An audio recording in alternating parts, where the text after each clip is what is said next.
Fala galerinha Matematicou, vamos para mais uma aula sobre teoria dos conjuntos. Dessa vez vamos estudar sobre subconjuntos e conjunto das partes. Vem comigo. Bom pessoal, o que seria subconjunto de um conjunto? Imagine uma sala de aula com todos os seus alunos, a sua sala de aula, cerca de 30 alunos. O professor, em dado momento, ele pode querer agrupar esses 30 alunos em duplas, em trios, em quartetos, dividir em grupos com um determinado número de alunos, determinado número de elementos. Nós podemos dizer que cada grupo de alunos consiste em um subconjunto desse conjunto da turma. Para a gente ter um número mais reduzido, vamos entender aqui, por exemplo, o conjunto A e o conjunto B. Observe, o conjunto A ele tem -2, 0 e 3 como elemento. O conjunto B ele tem -2, -1, 0, 1, 2, 3 e 4 elementos. Observe que os elementos do conjunto A também são elementos do conjunto B.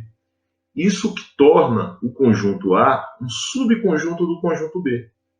Pois pela definição de subconjunto, nós temos que um conjunto A é subconjunto de B somente se todos os elementos de A forem também elementos de B. Observe, então, os elementos do conjunto A devem ser elementos do conjunto B. E a gente tem aqui o -2, o 0 e o 3. Ok? Então, dessa forma aí a gente tem os subconjuntos. Quando um conjunto é subconjunto de outro, nós utilizamos para relacioná-los a chamada relação de inclusão. Inclusão vem da palavra incluir, ou está incluso, né? Então dizemos o seguinte, que o conjunto A está contido no conjunto B. Aqui deveria ter um B maiúsculo aqui, né? Para representar esse conjunto. O conjunto A está contido em B. De maneira análoga ou recíproca, a gente pode dizer que o conjunto B contém o conjunto A. Observe que esses dois símbolos, está contido ou de contém, ele parece com um C, é um C assim mais estilizado, um C achatado, personalizado, justamente para indicar essa relação de inclusão. Então, A está contido em B, significa que o conjunto A está dentro do conjunto B. Da mesma maneira, podemos dizer que B contém o conjunto A. Imagine um copo com água. Eu posso dizer que a água está contida no copo. E posso dizer também que o copo contém a água. Ok? No diagrama de Venn, a gente pode perceber aqui que o conjunto A está dentro do conjunto B. O conjunto A está contido no conjunto B. Ok? Uma outra maneira de dizer isso é dizer que o conjunto A é parte do conjunto B. Então, observe, nós temos três formas de dizer. Podemos dizer que A é subconjunto de B, A é subconjunto de B, quando todos os elementos de A pertencerem ao conjunto B. Da mesma maneira, podemos dizer que A está contido em B, ou dizer ainda que A é parte de B. Beleza? Bom, olha um outro exemplo. Aqui nós temos o conjunto A formado pelos elementos 1, 3 e 5. E o conjunto B, -2, -1, 0, 1, 2, 3 e 4. Nesse caso, eu posso dizer que A é subconjunto de B? Observe que nem todos os elementos do conjunto A pertencem também ao conjunto B. Nós temos aqui o elemento 5, que é um elemento de A, que não pertence aqui ao conjunto B. Dessa forma, eu vou dizer que A não está contido em B. Ok? O conjunto A não está contido em B. Da mesma maneira, B não contém o conjunto A. Podemos dizer ainda que A não é parte de B. O conjunto A não é parte de B. Vou pegar aqui uma caneta, só para fazer esse B aqui, tem que ser maiúsculo. beleza? Aqui é um B maiúsculo. E aqui eu estou vendo que o conjunto A não é parte de B, ó. Não é. Aqui faltou um não. Professor, colocar esse não aqui. Então, não é parte de B, só para a gente lembrar, já que nem todo elemento de A pertence a B. Você vê aqui o 5, como a gente já tinha demonstrado agora há pouco. Ok, pessoal? Bom, dentro dos subconjuntos, existem duas propriedades importantes. Uma delas diz o seguinte, que o conjunto vazio, ele é subconjunto de qualquer conjunto, inclusive dele mesmo. Isso significa o quê? Que se eu tiver qualquer que seja um conjunto A, certo? Qualquer que seja um conjunto A, lembre que esse símbolo na matemática, se A virado assim, ele significa qualquer que seja, qualquer um. Então, qualquer que seja o conjunto A, vale dizer, ó, que o conjunto vazio está contido em A. Então, nós temos aí. É o que diz essa propriedade. Então, o conjunto vazio é subconjunto de qualquer conjunto, inclusive dele mesmo. E um certo conjunto A sempre será subconjunto dele mesmo. Ou seja, todo conjunto ele já tem, por via de regra, dois subconjuntos. O conjunto vazio e ele mesmo. Podemos dizer aqui, então, qualquer que seja o conjunto A, vale dizer, implica dizer que A estará contido em A. Ou seja, conjunto A é subconjunto dele mesmo. Ele já é considerado um subconjunto. Imagine na sala de aula 30 alunos, a turma. Eu posso formar um conjunto para desenvolver um trabalho com os 30 alunos. Então, ali você vê que é um subconjunto dele mesmo. Ok, pessoal? Bom, como a gente falou, o conjunto, na ideia de conjuntos, o subconjunto ele também é chamado de conjunto das partes. Né? Então, se eu digo que A é subconjunto de B, eu posso dizer também que A é parte de B. Então, a definição de conjunto das partes, ela vem dizer para a gente o seguinte, que seja um conjunto A qualquer, chama-se de conjunto das partes de A, o conjunto formado por todos os seus subconjuntos. Então, imagine, né, eu tendo um conjunto de 5 elementos, por exemplo. Dentre esses 5 elementos, eu posso formar outros subconjuntos. Eu posso formar subconjuntos de um elemento, de 2, de 3. Né? Eu posso pedir, solicitar trabalhos para uma turma de alunos, com 5 alunos, trabalhos individuais, trabalhos em duplas, trabalhos em trios, trabalhos em quartetos.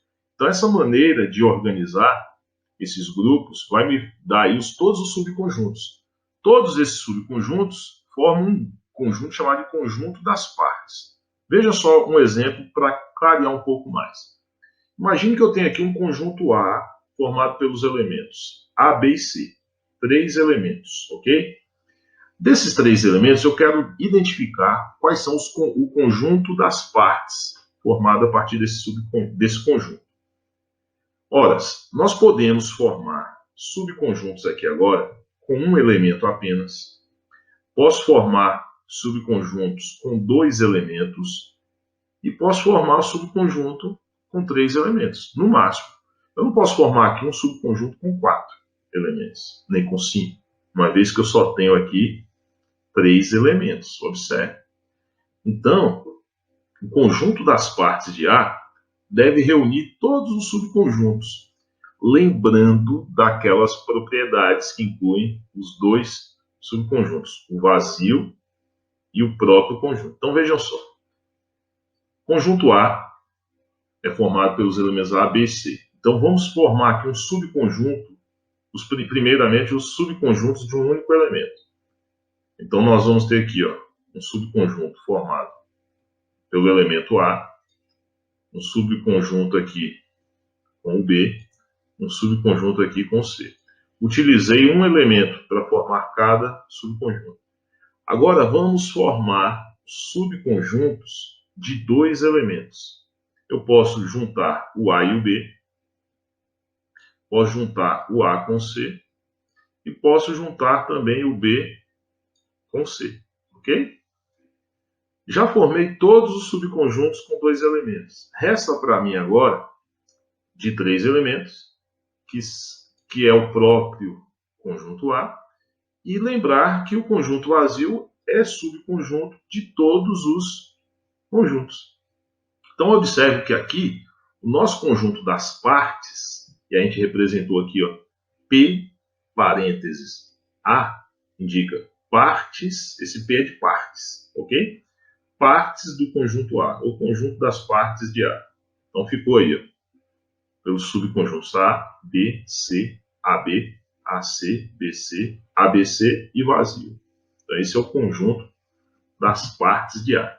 Um fato interessante sobre o conjunto das partes é que é possível a gente determinar, sem descrever o conjunto completamente como fizemos aqui nesse exemplo, nós podemos determinar a quantidade de elementos desse conjunto das partes.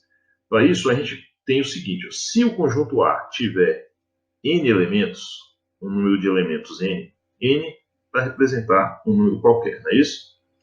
Então, o conjunto das partes de A, lembra, P de A, o conjunto das partes de A, possui, ó, 2 elevado a n elementos. Então, nós temos aqui n será o expoente dessa base 2, para determinar a quantidade de elementos do conjunto das partes. Vejam só no nosso exemplo anterior.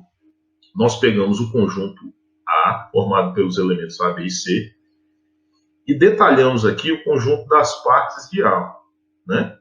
E vimos que ele teve, ó, 1, 2, 3, 4, 5, 6, 7, 8 elementos.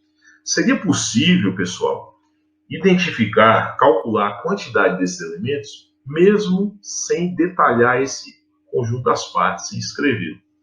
De que maneira faríamos isso? Lembrando dessa relaçãozinha aqui, ó, que o número de elementos do conjunto das partes é calculado a partir de 2 elevado a n. E quem é o n? O n é a quantidade de elementos do nosso conjunto inicial. Aqui o nosso conjunto é o conjunto A. Observe que ele tem aqui 1, 2, 3 elementos. Então, se nós fizermos aqui 2 elevado a 3, ó, expoente 3 ali em vermelho, 2 elevado à terceira potência, nós sabemos que dá 8. E confirma o que tínhamos contado aqui. 1, 2, 3, 4, 5, 6, 7, 8 elementos do conjunto das partes. Ok? De maneira, então, se eu tivesse aqui mais uma letra aqui, ó, mais um elemento nesse conjunto, tivesse um D aqui, beleza? ABCD, eu teria 4 elementos. Seria fazer, então, 2 elevado à quarta, que daria 16.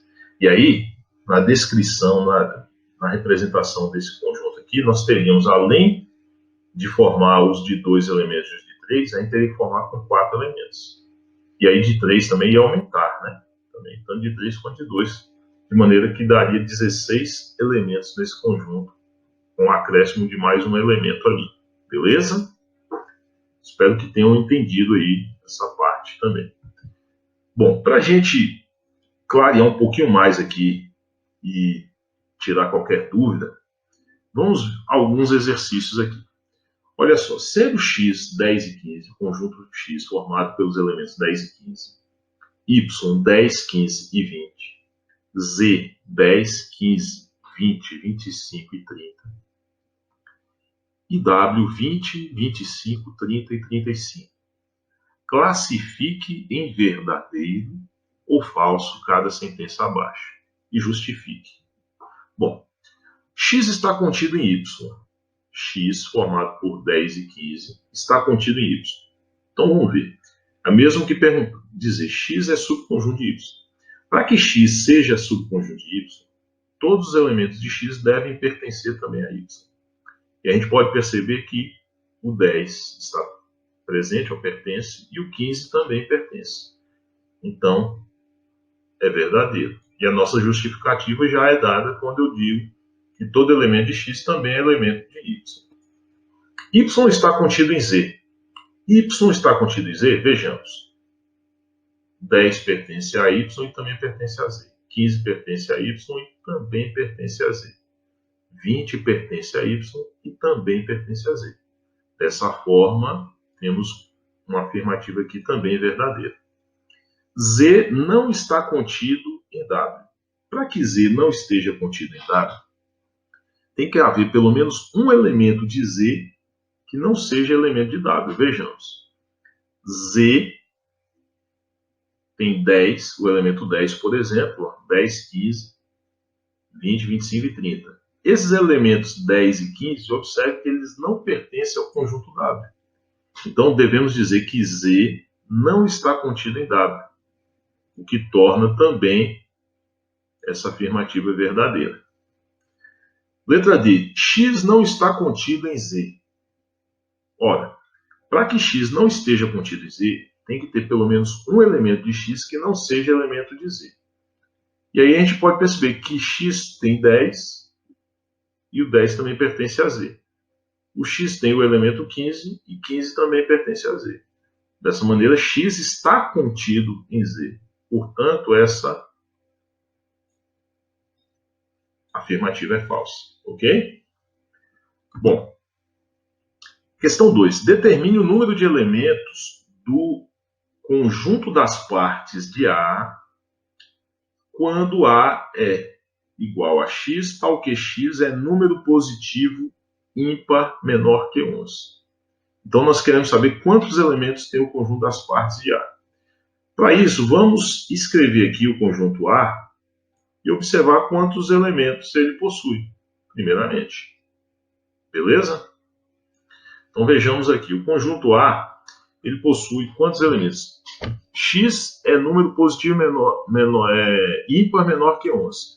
Então, nós vamos ter aqui o 1, o elemento 1, né? Deixa eu pegar só aqui a caneta. Então, nós temos aqui o 1, o 3, o 5, o 7 e o 9. O 11 não entra porque são números menores que 11. Observe, pessoal, que aqui nós temos 5 elementos. Nós temos aqui 5 elementos. 5 elementos. Como eu quero saber o número de elementos do conjunto das partes de A, lembra que isso é dado a partir de 2 elevado a n. E o nosso n é justamente esse 5, né, que é a quantidade de elementos do conjunto A. Dessa maneira, nós teremos 2 elevado à quinta potência. E 2 elevado à quinta potência, 2 vezes 2 vezes 2 vezes 2 vezes 2, que é igual a 32 elementos no conjunto das partes de A. Beleza? Então, o conjunto das partes de A terá 2 elevado a n elementos, nesse caso aqui, 32. Uma outra questão, para a gente finalizar essa parte aqui de subconjuntos e conjunto das partes, nós temos aqui, dado o conjunto A, formado pelos elementos A, B, C, D, E, F, G, o número máximo de subconjuntos distintos é. Não precisamos escrever todo o conjunto das partes. Observe que a gente quer apenas o número máximo de elementos. Então, assim como na questão anterior, vamos recorrer àquela formulazinha, 2 elevado a n, observando que o nosso n aqui é o número de elementos que nós temos aqui, são 6 elementos, né? 6 elementos. 6 não, professor, 7. Espera. São 7 elementos ali, ó. Opa! 7 elementos. Dessa maneira, nós teremos ali 2 elevado à sétima potência. Então, 2 elevado à sétima potência. E 2 elevado à sétima potência é igual a 128. 2 vezes 2 vezes 2 vezes 2 vezes 2. 2 multiplicado 7 vezes, né? 7 fatores 2. Ok? Então é isso. 128, nossa alternativa aqui é a alternativa B. Vou marcar. Então é isso, pessoal. Nas próximas aulas daremos sequência à teoria dos conjuntos. estudaremos aí operações com conjuntos. Espero que tenham aprendido, espero que tenham gostado e aguardo vocês na nossa próxima aula. Um abraço e até mais.